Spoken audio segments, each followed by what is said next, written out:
Hello mga minahal kong kaibigan followers. Good evening. Sana nasa magandang kalagayan kayo. Nandito naman ako mangulit sa inyo.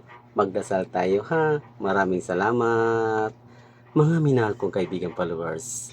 Magdasal tayo at hingiin natin sa ating Panginoon na sana ibibigay niya lagi ang biyaya na hinihingi natin. Kaya nga mga minahal kong kaibigan followers, sabayan niyo ako sa gabi na ito sa pagdadasal. Sabay na tayo mga minahal ko kaibigan followers, sa ngalan sa Ama at sa Anak at sa Espiritu Santo. Amen.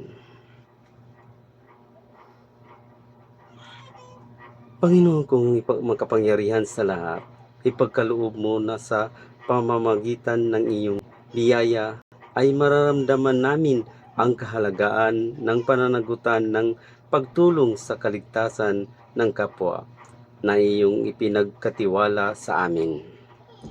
Alang-alang sa mga nagdadala ng bigat ng aming pagtulong sa pagliligtas ng kapwa, alang-alang sa lalong matatapang at magtiis, hinihiling namin, dinggin mo, Panginoon, maawa ka po. Amen. Sa ngalan sa Ama at sa Anak at sa Espiritu Santo. Amen. Bye-bye mga minahal kong kaibigan followers. Good night. Salamat.